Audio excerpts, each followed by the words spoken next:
Good morning बच्चों, की हालचाल सब बड़े एकदम। तो चलिएगा आज मैं आपके लिए लेके आऊँ टॉपिक रेजिस्टेंस एंड रेजिस्टिविटी जो होने वाला है क्लास 10 का काफी इंटरेस्टिंग टॉपिक। तो बने रहिए मेरे साथ लास्ट तक।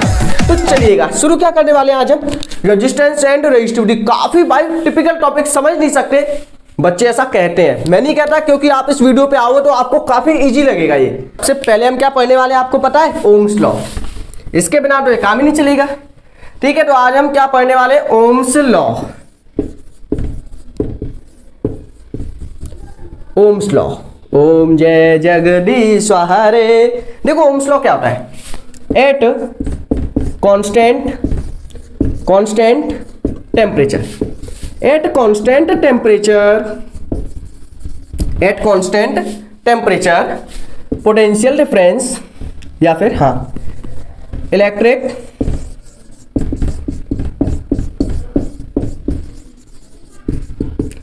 पोटेंशियल across a conductor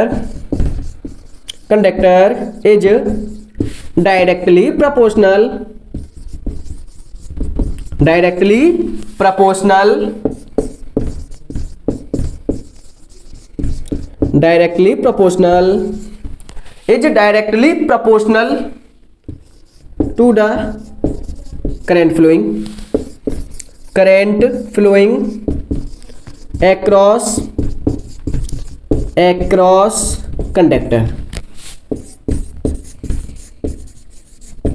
चलो देखिएगा, एट कांस्टेंट टेम्परेचर क्या रहेगा आपका, कांस्टेंट टेम्परेचर में कोई भी चेंज नहीं आएगा। ठीक है, तो eight constant temperature electric potential across a conductor is directly proportional to the current flowing across a conductor। ठीक है, देखो क्या होगा ये, एट कांस्टेंट टेम्परेचर जो आपका इलेक्ट्रिक पोटेंशियल है वो डायरेक्टली प्रोपोर्शनल होगा किसके, आई के। समझ लो बात को, जो लिखा हुआ है वही मैं आपको बता रहा हूं। एट कांस्टेंट टेम्परेचर, ध्यान देना, at constant temperature electric potential across a conductor is directly proportional to the current flowing across a conductor. मतलब V आपका डायरेक्टली प्रोपोर्शनल होगा किसके, I के। V आपका डायरेक्टली प्रोपोर्शनल होगा I के। और जब भी डायरेक्टली का साइन हटेगा ना, डायरेक्टली का साइन हटेगा तो एक कांस्टेंट आएगा क्या, R। जब भी डायरेक्टली का साइन हटेगा तो एक कांस्टेंट आएगा R। तो कितना आ गया, V is equal to R I। अब देखो यहाँ पे R क्या होगा, R is equal to V upon I। सही बात, R आपका क्या होगा यहाँ पे, रेजिस्टेंस। R आपका होगा रेजिस्टेंस। अगर बात करें इसके SI यूनिट की, SI यूनिट देखो, इसकी SI यूनिट क्या होगी, SI यूनिट क्या होगी इसकी, वोल्ट पर एम्पियर। SI यूनिट क्या होगी इसकी, वोल्ट पर एम्पियर। अगर एक और यूनिट की बात करें तो क्या होगी, ओम। क्या होगी, ओम। सिंबल क्या होता है इसका, ये वाला क्रिक डिग्री। ठीक है, तो ये क्या होगा, इसका सिंबल होगा कि नहीं। तो V डायरेक्टली होगा I के, V is equal to R I। जब भी डायरेक्टली का साइन हटेगा तो क्या आएगा बच्चों, कांस्टेंट। क्या आएगा, R is equal to V upon I। ध्यान देना, R is equal to V upon I। V आपका क्या होगा, वोल्ट या फिर इलेक्ट्रिक पोटेंशियल। नेक्स्ट आपका I क्या होगा, करंट। R क्या होगा, रेजिस्टेंस। ठीक है, ऐसा यूनिट आपकी बात हो गई, ओम। क्लियर है, चलो क्लियर है ना, कोई प्रॉब्लम वाली बात तो नहीं है ना। चलो यहीं पे हम डिफाइन कर दें किसको, 1 ओम को। डिफाइन 1 ओम। देखो 1 ओम को डिफाइन कैसे करेंगे, अगर मान के चलो R का फॉर्मूला आपका है V अपॉन I, है कि नहीं भाई, है ही है ये। तो V आपका कितना है, 1 वोल्ट, है ही है ये। तो I आपका कितना मान लिया, 1 एम्पियर। ठीक, तो when 1 ampere current flow across conductor. ठीक है, आपने क्या किया, when 1 ampere current flow across conductor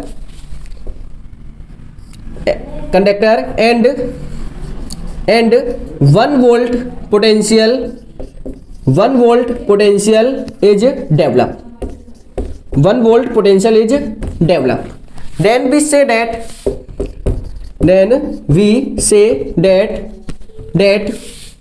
resistance is 1 ohm. Clear है, करिएगा, मैं चेक करता हूँ ये आपका आ भी रहा है या नहीं, या कट गया। चलो आ रहा है, बिल्कुल बिल्कुल बढ़िया आ रहा है एकदम। देखो when 1 ampere current flow across a conductor, आपने किसी कंडक्टर में कितना करंट फ्लो कराया, 1 ampere, and 1 volt potential is develop, उसके अक्रॉस कितना वोल्टेज डेवलप हो रहा है, 1 वोल्ट। तो आप कह सकते हो कि रेजिस्टेंस कितना बनेगा, 1 ओम। तो आप क्या कह सकते हो, रेजिस्टेंस क्या होगा, 1 ओम। ध्यान दे रहे हो। अब देखो एक्चुअल में आपको एक चीज तो समझ में आई नहीं कि रेजिस्टेंस होता क्या है। भाई रामायण खत्म होगी, पता ही नहीं चला रेजिस्टेंस क्या है। तो अब हम बात करते हैं किसके बारे में, रेजिस्टेंस के बारे में। किसके बारे में, रेजिस्टेंस के बारे में। देखो कैसे, एक्चुअल में पता तो हो कि रेजिस्टेंस है क्या। देखो रेजिस्टेंस आपका होता है, रेजिस्टेंस क्या है, it is the effect, it is the effect through which, it is the effect through which it is a effect through which it oppose the current, it oppose the current in a conductor। देखो ये क्या होता है, it is a effect, ये क्या आपका एक type का इफेक्ट है, विच या फिर through which it oppose the current in a conductor. जब भी किसी कंडक्टर में क्या चलेगा, करंट चलेगा, तो ये क्या करेगा, करंट को रोकने की कोशिश करेगा। जनरली जो आपका रेजिस्टेंस है, इमेजेस की फॉर्म में आपकी दिखाई दे रही होंगी वैसे, ठीक है। तो जब भी आपका करंट क्या होगा, फ्लो होगा, ठीक है। तो जो क्या करेगा आपका रेजिस्टेंस है, वो करंट को रोकने की कोशिश करेगा। करंट का फ्लो होता है जब आपके इलेक्ट्रॉन मूव करते हैं, तो जैसे कि आपके इलेक्ट्रॉन मूव करके जा रहे हैं, ठीक, तो रेजिस्टेंस क्या करेगा, इन इलेक्ट्रॉन्स के मूव को रोकने की कोशिश करेगा। रोक नहीं पाएगा, बस रोकने की कोशिश करेगा। तो रेजिस्टेंस क्या होता है, it is the opposition of the current. Resistance क्या है, और लगा के एक और डिफाइन लिख सकते हो, it is the opposition of current. Current को रोकने वाले को ही क्या बोलोगे आप, रेजिस्टेंस। जो करंट को रोकेगा उसे क्या बोलोगे, रेजिस्टेंस। तो रेजिस्टेंस क्या होता है, it is a effect through which it oppose the current. किसी भी कंडक्टर के अंदर जो करंट को रोकने की कोशिश करेगा उसी को क्या बोलोगे, रेजिस्टेंस। तो किसी भी कंडक्टर के अंदर अगर कोई रेजिस्टेंस को रोकने की कोशिश करे, सॉरी करंट को रोकने की कोशिश कर जाए, तो उसे क्या बोलोगे आप, रेजिस्टेंस। बताओ ये चीज क्लियर हुई कि नहीं। रेजिस्टेंस आराम से हो जाएगा। फॉर्मूला आपका क्या होगा, R is equal to V upon I। यहीं पे आपका एक ग्राफ और आएगा, यहीं पे क्या आएगा आपका एक ग्राफ, उसकी बात कर लेते हैं। पहले आप इसका एक बार स्क्रीनशॉट ले लीजिए, ले लिया होगा। चलो देखो यहीं पे हम बात करते हैं किसकी,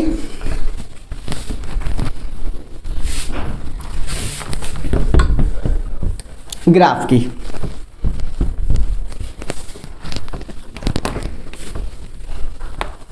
देखो क्या होगा, graph of volt and current, या फिर potential and current. Potential and current, potential और करंट के बीच का ग्राफ क्या होगा। सिंपल सा ग्राफ है, कुछ नहीं है। जैसे ये आपका ग्राफ बन गया, ठीक है। एक साइड में आपने क्या ले लिया, करंट, एक साइड में क्या ले लिया आपने, वोल्टेज। एक साइड में करंट, एक साइड में वोल्टेज। चलो चलो चलो चलो, ठीक है। अब इसका जो ग्राफ हो जाएगा बिल्कुल बीच में, एक ही ग्राफ है, आपके कोर्स में पढ़ लो। इलेक्ट्रिक पोटेंशियल और करंट के बीच का जो ग्राफ है वो बनेगा ये। वोल्टेज चला गया ऊपर, करंट चला गया इस साइड, वोल्टेज चला गया ऊपर, करंट चला गया इस साइड, ठीक है। तो इसका जो स्लोप है, स्लोप क्या होगा, ये एंगल। तो इसका जो स्लोप है, स्लोप किसको शो करेगा, स्लोप इसका शो करेगा रेजिस्टेंस को। किसको शो करेगा, रेजिस्टेंस। आप इसके स्लोप की हेल्प से क्या कर सकते हो, रेजिस्टेंस फाइंड कर सकते हो। जैसे आपने एक पॉइंट गिराया यहाँ पे, मान लो यहाँ पे वैल्यू कितनी है आई की, I1। एक परपेंडिकुलर आपने फॉल कराया, यहाँ पे वोल्टेज कितनी है, V1। तो आप क्या कर सकते हो, यहाँ पे न्यूमेरिकल बनेंगे अच्छे अच्छे, ठीक है। सभी न्यूमेरिकल कराए गए उस वीडियो के अंदर। तो आपने यहाँ पे एक परपेंडिकुलर फॉल कराया, तो यहाँ पे आपको कोई ना कोई वैल्यू मिलेगी या नहीं। तो जो वैल्यू मिलेगी उसे कितना मान लिया, I1। यहाँ पे जो वैल्यू मिली उसे क्या मान लिया, V1। तो यहाँ पे आप रेजिस्टेंस फाइंड कर सकते हो। रेजिस्टेंस का फॉर्मूला हो जाएगा कितना, V upon R, R is equal to V upon I। V कितना है, V1, करंट कितना है, I1। तो यहाँ से आप क्या कर सकते हो, इजीली रेजिस्टेंस को निकाल सकते हो, ठीक है। नेक्स्ट टॉपिक जो आपका है यहाँ पे, फैक्टर ऑन विच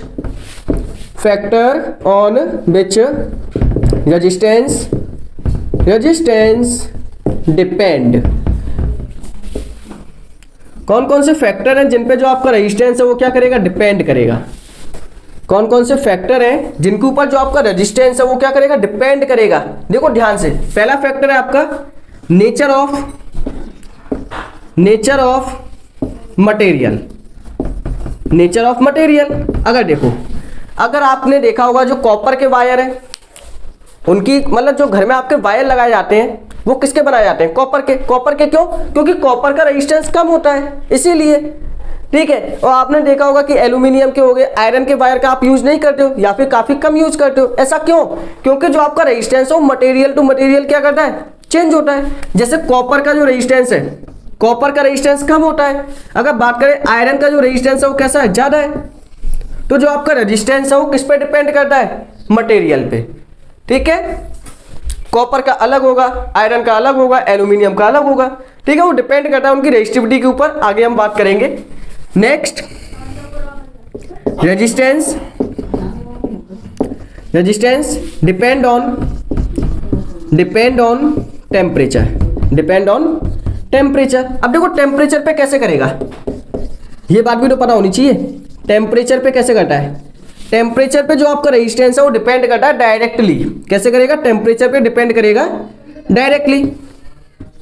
तो यदि आप टेम्परेचर को इंक्रीज करोगे तो रेजिस्टेंस भी क्या होगा, आपका इंक्रीज होगा। अगर आप टेम्परेचर को इंक्रीज करोगे तो रेजिस्टेंस भी क्या होगा, आपका इंक्रीज। तो ये था आपका पहला नेचर ऑफ मटेरियल, सेकंड है टेम्परेचर, ठीक। नेक्स्ट अब हम देखते हैं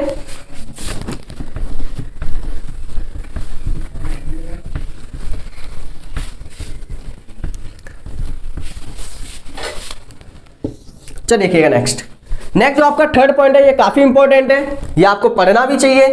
रेजिस्टेंस देखो, resistance depend on length of conductor. देखो ये क्या होगा, आपका कंडक्टर की लेंथ पे भी क्या करेगा, डिपेंड करेगा। कैसे डिपेंड करेगा, रेजिस्टेंस आपका डायरेक्टली प्रोपोर्शनल होगा किसके, लेंथ ऑफ कंडक्टर।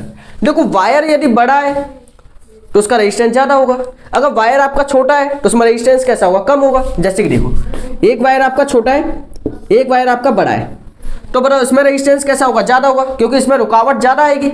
अब ज्यादा दूर तक जाएंगे तो रुकावट ज्यादा आएगी, कम दूर तक जाओगे तो रुकावट कैसी आएगी, कम आएगी। ये तो आप जानते हो ना। तो जो आपका रेजिस्टेंस है वो आपका डायरेक्टली प्रोपोर्शनल होगा किस पे, लेंथ ऑफ वायर पे। अगर वायर की लेंथ कम है तो रेजिस्टेंस भी कम, अगर लेंथ ऑफ वायर ज्यादा है तो रेजिस्टेंस भी ज्यादा, ठीक है। नेक्स्ट जो आपका पॉइंट है, resistance depend on area of cross section, area of conductor, simple, ठीक है। तो जो आपका रेजिस्टेंस है वो डिपेंड करेगा किस पे, एरिया ऑफ कंडक्टर पे। कैसे करेगा, रेजिस्टेंस आपका इनवर्सली होगा एरिया पे। देखिए यदि किसी का एरिया ये है और एक का एरिया ये है, मतलब किसमें से आपके इलेक्ट्रॉन आराम से निकल सकते हैं। अब इसके में, अब देखो इसमें एरिया कैसा कम है, क्या इलेक्ट्रॉन आराम से निकल पाएंगे, नहीं निकल पाएंगे। यहाँ पे एरिया कैसा है, ज्यादा है, इलेक्ट्रॉन आपके क्या कर सकते हैं, आराम से फ्लो कर सकते हैं। जब इलेक्ट्रॉन यहाँ पे आराम से फ्लो नहीं कर पाएंगे तो रेजिस्टेंस कैसा, ज्यादा। क्या यहाँ पे इलेक्ट्रॉन आपके आराम से फ्लो कर सकते हैं, नहीं कर सकते, इसका मतलब रेजिस्टेंस ज्यादा।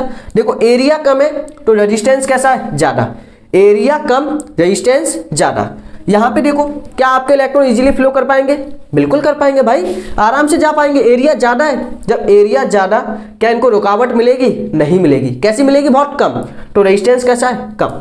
तो आप कह सकते हो कि जो आपका रेजिस्टेंस है वो इनवर्सली प्रोपोर्शनल है किसके, एरिया के। जो आपका रेजिस्टेंस है वो इनवर्सली प्रोपोर्शनल है किसके, एरिया के। ये चीज समझ में आई कि नहीं, आया कि नहीं, आ गया होगा ना एकदम। चलो अब देखो इसका हल्का सा डेरिवेशन है, एक बार इसको नोट डाउन कर लीजिए, हो गया होगा। चलो ऑन कंबाइनिंग, यहीं पे हम बात कर लेते हैं फैक्टर में ही, ठीक। On combining equation first and second, देखो जैसे ही आप इक्वेशन फर्स्ट और सेकंड को कंबाइन करोगे, क्या करोगे, कंबाइन करोगे, तो इक्वेशन फर्स्ट और सेकंड को कंबाइन करने पे क्या होगा, आर डायरेक्टली किसके, एल के, इनवर्सली किसका है, ए के। तो जो आपका आर है, जो आपका रेजिस्टेंस है, वो डायरेक्टली किसके, एल के, इनवर्सली किसके, ए के। तो जो ऊपर लिखा है उसे ऊपर लिख दो, जो नीचे लिखा है उसे ऊपर नीचे लिख दो, सिंपल। जैसे ही आप रेजिस्टेंस सॉरी डायरेक्टली का साइन हटाओगे तो क्या लगेगा, कांस्टेंट। जैसे ही आप डायरेक्टली का साइन हटाओगे तो क्या लगेगा, कांस्टेंट। कांस्टेंट क्या आएगा यहाँ पे, रो, क्या आएगा, रो, ठीक है, एल अपॉन ए, ठीक है। अब देखो रो क्या होता है आपका, रो आपकी होती है रेजिस्टिविटी, रो क्या होगी आपकी, रेजिस्टिविटी, सिंपल। रो क्या होती है आपकी, रेजिस्टिविटी। और क्या, अगर हम बात करें इसके एसआई यूनिट की, इसको क्या बोलेंगे हम, रो, आरएचओ। ये क्या, रो, सिंबल का नेम है ये रो, हल्का सा पी, पी में आगे थोड़ा सा इंक्रीज कर देना, यही क्या बन जाएगा आपका रो। तो R is equal to rho L upon A, ठीक है। ये क्या आपका रो है, रो क्या होती है आपकी, रेजिस्टिविटी, रो क्या होगी आपकी, रेजिस्टिविटी। अब देखो रेजिस्टिविटी का फॉर्मूला क्या होगा, रो इज इक्वल टू आर, ए कहां पे लेके जाओ, यहां पे, अपॉन एल कहां पे आ जाएगा, यहां पे। तो ये बन जाएगा आपका रो का फॉर्मूला, बनेगा कि नहीं। देखो इसकी डिफाइन भी बन सकती है, कैसे, अगर मान के चलो एरिया किसके इक्वल ले लो, 1 के, 1 मीटर स्क्वायर, ठीक है। लेंथ कितनी ले ली, 1 मीटर। तो बताओ जो आपकी रेजिस्टिविटी हो किसके इक्वल होगी, आर के, होगी कि नहीं। देखो ये भी 1, ये भी 1, तो रो किसके इक्वल हो जाएगा, आर के इक्वल। तो आप इसके डिफाइन लिख सकते हो क्या, रेजिस्टिविटी, रेजिस्टिविटी इज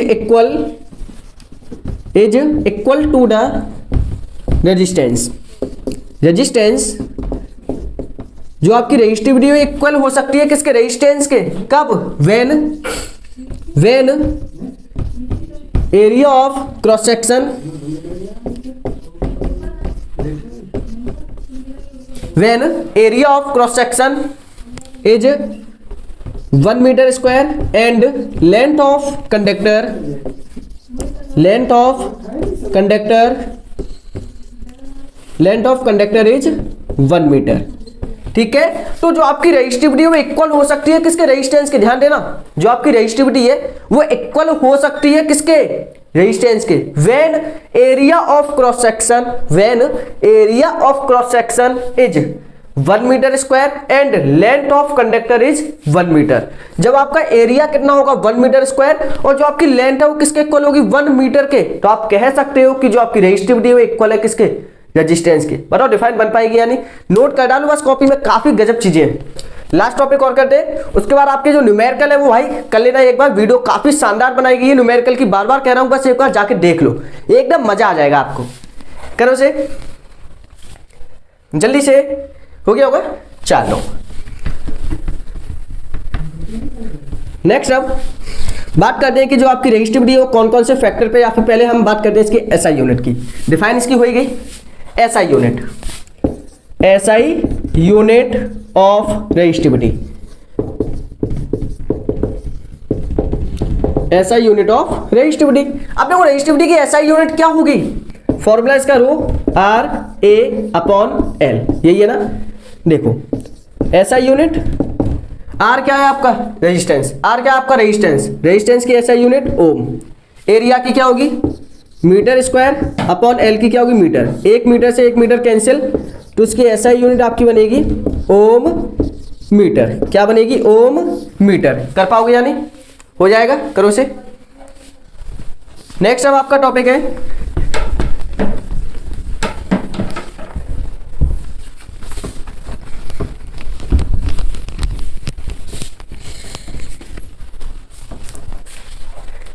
नेक्स्ट, अब देखिएगा factor on which resistivity depend, resistivity depend. कौन कौन से फैक्टर हैं जिन पे आपकी रेजिस्टिविटी डिपेंड करेगी। देखो रेजिस्टिविटी डिपेंड करती है ओनली किसके ऊपर, resistivity depend on nature of material, nature of material, ठीक है। अगर देखो एक आपका कॉपर है, एक आपका आयरन है, तो दोनों की रेजिस्टिविटी क्या होगी? अलग अलग, क्योंकि दोनों अलग अलग मटेरियल है। तो अगर आप मटेरियल चेंज करोगे तो रेजिस्टिविटी भी क्या होगी? चेंज होगी। नेक्स्ट अब आपका जो टॉपिक है resistivity. Resistivity is depend on temperature. जो आपकी रेजिस्टिविटी है वो किस पे डिपेंड करेगी? टेम्परेचर पर। अगर टेम्परेचर ज्यादा तो रेजिस्टिविटी ज्यादा, टेम्परेचर कम तो रेजिस्टिविटी कम। जो नेक्स्ट पॉइंट है वो आपको काफी ध्यान रखना स्टार लगा के। Resistivity does not depend on resistivity does not depend on size, area, length and shape. ठीक है, इन चीजों पे डिपेंड नहीं करेगी। अगर किसी का साइज चेंज हो गया, शेप चेंज होगी, एरिया चेंज है, लेंथ चेंज है, तो आपकी रेजिस्टिविटी चेंज नहीं होगी, लेकिन रेजिस्टेंस आपका चेंज हो सकता है। तो यहाँ पे आपका रेजिस्टेंस और रेजिस्टिविटी होती है फिनिश। यहाँ पे आपका जो फॉर्मूला है वो क्या आ गया? R is equal to rho L upon A।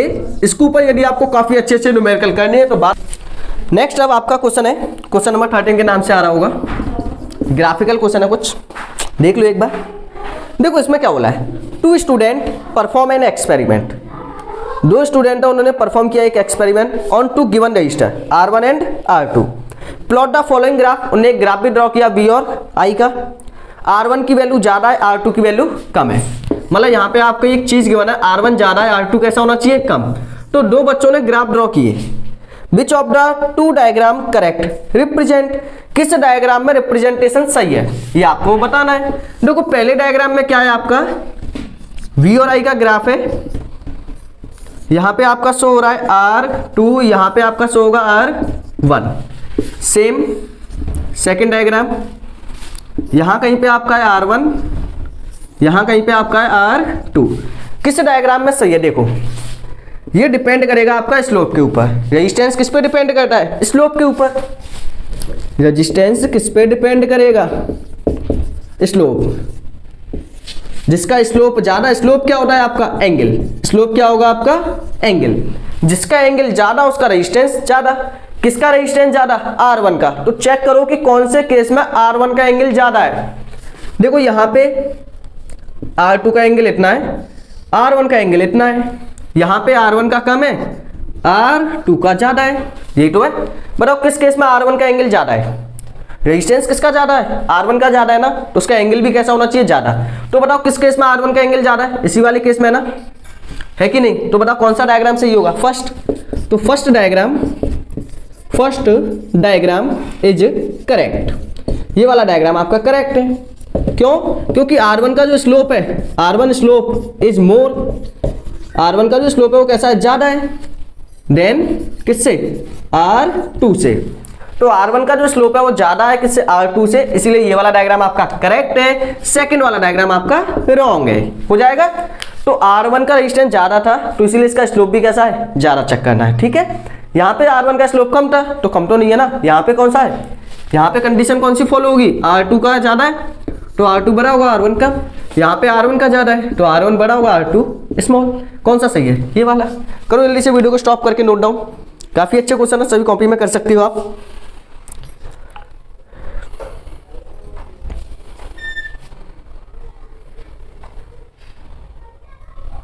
हो गया? चलो नेक्स्ट क्वेश्चन फिर देखते हैं। आपकी स्क्रीन पे आ चुका होगा नेक्स्ट क्वेश्चन। नेक्स्ट क्वेश्चन में क्या करना है?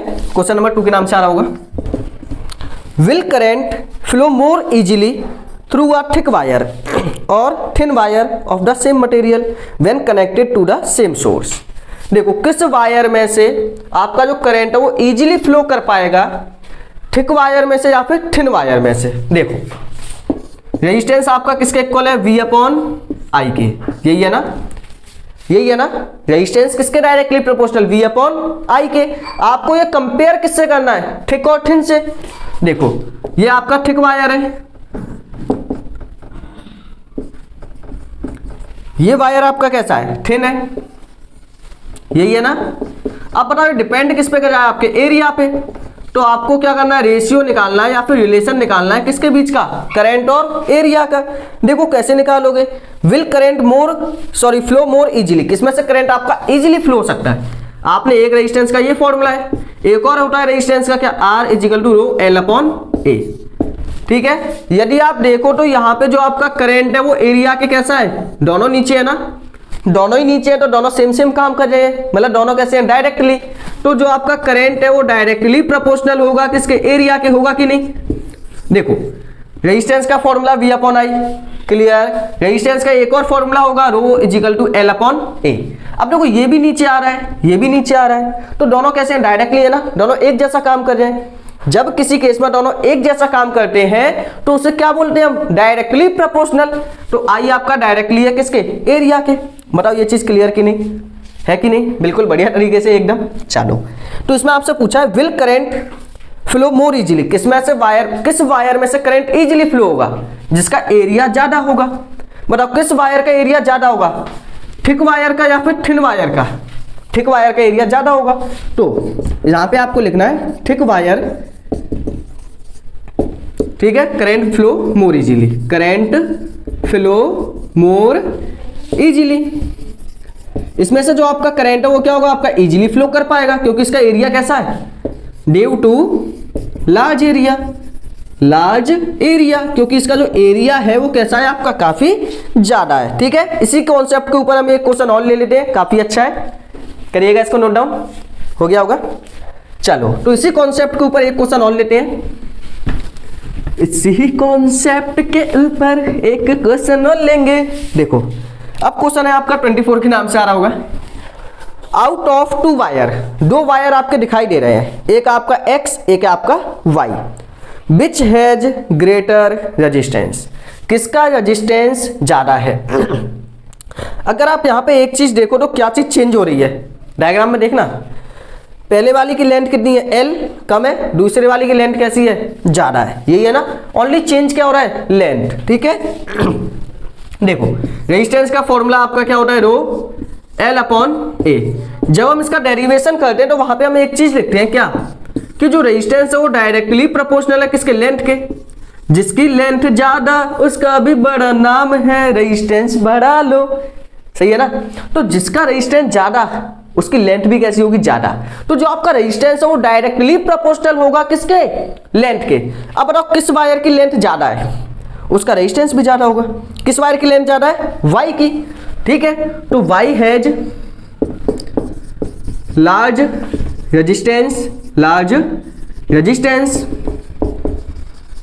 रेजिस्टेंस देन X, जो आपका X वायर है उसके कंपैरिजन में Y की लेंथ ज्यादा है तो उसका रेजिस्टेंस भी ज्यादा होगा। क्यों, क्योंकि रेजिस्टेंस आपका डायरेक्टली है किस पे, लेंथ पे, जिसकी लेंथ ज्यादा उसका रेजिस्टेंस भी ज्यादा। करिएगा इसको नोट डाउन, हो गया होगा। चलिएगा इसके बाद आपका एक क्वेश्चन और है इसी कॉन्सेप्ट के ऊपर, काफी अच्छा है, हो गया होगा ये तो। चलो तो नेक्स्ट क्वेश्चन आपकी स्क्रीन पे आ चुका होगा, करिएगा उसे, काफी अच्छा क्वेश्चन लिया है हमने, इसी कॉन्सेप्ट के ऊपर है। देखो the figure below so 3 cylindrical copper conductor, आपके 3 सिलेंड्रिकल शेप के क्या है, कॉपर के कंडक्टर है। ठीक है, उसका मतलब दोनों तीनों की रेजिस्टिविटी कैसी होगी, सेम होगी।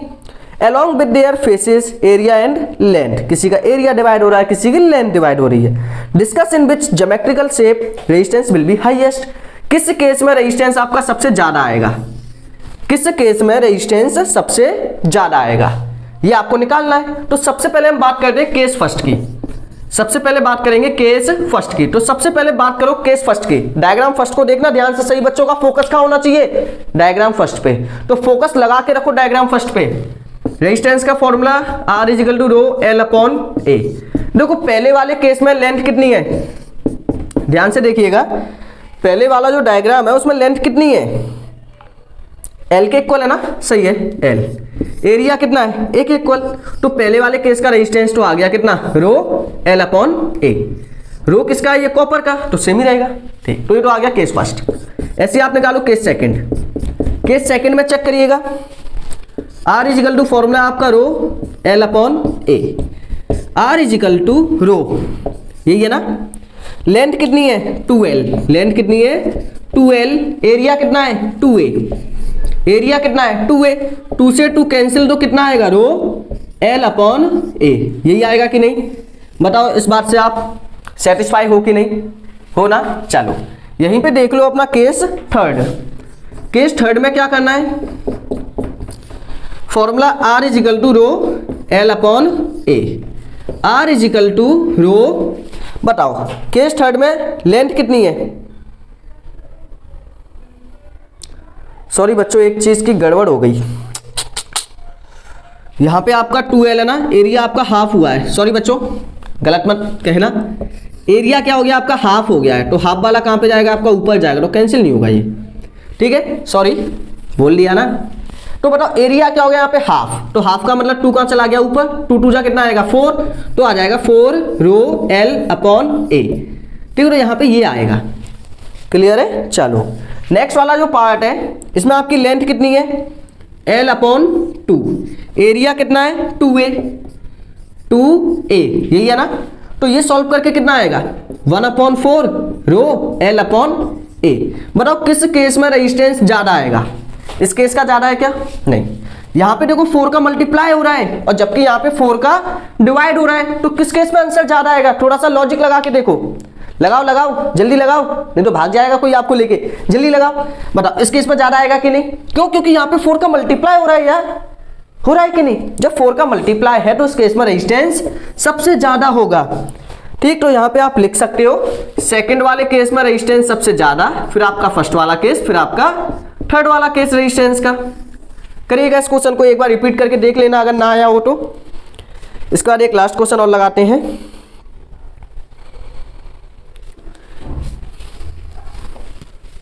हो गया होगा, चलिएगा अब एक लास्ट क्वेश्चन और देखिए, काफी सारे क्वेश्चन देखिए हमने इसमें, स्क्रीन पे तो आ ही गया होगा आपके, एक बार वीडियो को स्टॉप करके क्लिक कर लो, नोट करके देख लो, आ जाए अच्छे से। तो देखो इसमें क्या करना है आपको, क्वेश्चन नंबर 20 के नाम से आ रहा होगा, क्या करना है? First part calculate the resistance, क्या निकालना है? रेजिस्टेंस, आर की वैल्यू निकाल दी है, ये तो हमें पता चल गया। Of 1 kilometre long copper wire, 1 kilometre long मतलब उसकी लेंथ कितनी है 1 किलोमीटर। अब किलोमीटर है तो उसे मीटर में चेंज तो करना पड़ेगा, कितना आएगा सॉरी 1000 मीटर, यही आएगा ना। आगे आपसे बोला है ऑफ रेडियस, उसकी रेडियस कितनी है? रेडियस है उसकी 1 mm, 1 mm। अब देखो mm को चेंज करना पड़ेगा मीटर में, तो mm को हटाने के लिए क्या लगाएंगे? फोकस। mm को हटाने के लिए आप लगाओगे 10 की पावर -3। mm को हटाने के लिए क्या लगाते हैं? mm को मीटर में चेंज करने के लिए मल्टीप्लाई करेंगे 10 की पावर -3 का। चलो भाई सही बात। अब देखो यहाँ पे जो आपकी रेजिस्टिविटी है वो कितनी है कॉपर की? 1.72 10 की पावर -8। ये चीज आपको गिवन है, रेजिस्टेंस निकालना है। बताओ क्या फॉर्मूला होता है? फॉर्मूला तो बताना पड़ेगा। फॉर्मूला आपका होता है R is equal to rho L upon A, यही होता है ना। देखो लास्ट वाला R is equal to rho कितना है आपका? रो के दिखाओ, आंसर बताओ, जल्दी से कमेंट सेक्शन छाप के जाओ। लेंथ कितनी है? 1000, 10 की पावर 3, ठीक है। एरिया कितना है? एरिया, अब देखो एरिया किसके इक्वल होगा आपको पता है? जो आपका कॉपर वायर है, वायर किस फॉर्म में होगा? सिलेंड्रिकल शेप में। जब आपका वायर सिलेंड्रिकल शेप में है तो उसका ये ऊपर वाला पार्ट किस शेप का होगा? सर्कल शेप का। तो उसका एरिया कितना होगा? पाई आर स्क्वायर। बताओ चीज क्लियर कि नहीं? है तो है। देखो एरिया कितना इसका? पाई आर स्क्वायर, ठीक। चलो वैल्यू पुट करो। R is equal to 1.72 multiply 10 की पावर -8 10 की पावर 3, ये माइनस में वो प्लस में, कितना आएगा? प्लस माइनस करेंगे तो 10 की पावर -5, 8 में से 3 गए 5, साइन किसका आएगा? माइनस का। पाई की वैल्यू कितनी है? 3.14 मल्टीप्लाई R की वैल्यू कितनी है बताओ? 1 को लिखो चाहे मत लिखो, किसके इक्वल होगा ये? 10 की पावर -3 मीटर स्क्वायर के। तो ये आ जाएगा 10 की पावर -3 का स्क्वायर। लिख सकते हैं या नहीं? 1 को लिखो चाहे मत लिखो। अब देखो आगे क्या करना है आपको? आगे आपको क्या करना है? R की वैल्यू निकालने के लिए 1.72 10 की पावर -5, ठीक है। नेक्स्ट 3.14 इंटू, अब 10 की पावर किसमें? मल्टीप्लाई में। 3 × 2 कितना आएगा? 6, लेकिन किसका आएगा? 10 की पावर -6, यही है ना। अब ये माइनस का 6 आपका ऊपर जाएगा तो क्या हो जाएगा, ये प्लस का 6 होगा कि नहीं। 6 में से 5 गए कितना बचेगा 10, तो आर आपका आ जाएगा 1.72 10/3.14। मल्टीप्लाई करेंगे तो ये आ जाएगा आपका 17.2/3.14। इसको डिवाइड करके देख लेना, जो आएगा वो आपका आंसर होगा ओम में। करो उसे। तो ये था आपका क्वेश्चन, जल्दी से करो। ये आपका फर्स्ट पार्ट है, इसके बाद आपका सेकंड पार्ट भी आपका करो से हो जाएगा ना। काफी सिंपल था। इस क्वेश्चन को एक बार ध्यान से और देख लेना, क्योंकि इस टाइप के क्वेश्चन आपके एग्जाम में 100% है कि पूछा ही पूछा जाएगा, गारंटी है भाई। लिखवा के ले लो। हो गया, चलो चलो चलो चलो चलो चलो चलो, कहाँ चलना है रे, जय माता दी। देखो इसके सेकंड पार्ट में क्या करना है, डायग्राम बनाना है। Draw a systematic diagram. आपको क्या करना है, सिस्टमैटिक डायग्राम बनाना है भाई, बेकार सा मत बनाना। Of a circuit consisting of a battery of 4 cell of each 2 volt. मतलब आपकी जो बैटरी है उसमें कितने सेल लगे हैं, 1 2 3 4। हर एक जो सेल है वो कितने वोल्ट का है, 2 वोल्ट। टोटल कितना हो गया, 2 वोल्ट का 2 वोल्ट का 2 वोल्ट का 2 2 2 2 2 2 कितना हो गया रे, 4 वोल्ट। कितना 4। तो आपकी जो बैटरी है वो कितने की है, 4 volt. Each connected to a key. यहीं पे आपने की लगा के रखी है, चाबी चिजी चिजी, ठीक है। एमीटर लगा हुआ है एंड 2 रेजिस्टेंस लगे हुए हैं सीरीज में। 2 रेजिस्टेंस आपके लगे हैं सीरीज में। वोल्ट मीटर एमीटर लास्ट में लगा देना। 2 रेजिस्टेंस आपके सीरीज में। पहला रेजिस्टेंस कितने का आपका 2 ओम, फिर आपका 3 ओम। पहला 2 ओम फिर आपका 3 ओम रिस्पेक्टिवली इन सीरीज। एक वोल्ट मीटर लगा हुआ है किसके अक्रॉस, 3 ओम के अक्रॉस। 3 ओम के अक्रॉस आपका क्या लगा हुआ है, एक वोल्ट मीटर। एक आपको लगाना है सीरीज में एमीटर। चाहे एमीटर को इस साइड लगाओ, चाहे एमीटर को इस साइड लगाओ, दोनों में कोई फर्क नहीं है। यहाँ पे आएगा माइनस, यहाँ पे प्लस, क्योंकि ये माइनस वाला है ना, ये प्लस वाला है। सेम यहाँ पे प्लस, ये माइनस। तो ये बन गया आपका डायग्राम। तो यहाँ पे आपके होते हैं इलेक्ट्रिसिटी के कुछ क्वेश्चन फिनिश। कोशिश की कि सभी के सभी कॉन्सेप्ट आपके यहाँ पे क्लियर हो गए होंगे। अगर आपको आगे के लेक्चर देखने हैं तो एक बार डिस्क्रिप्शन बॉक्स को चेक करिएगा, आपको सभी क्वेश्चन मिल जाएंगे। तो आज का लेक्चर का डे पे फिनिश। Thanks for watching.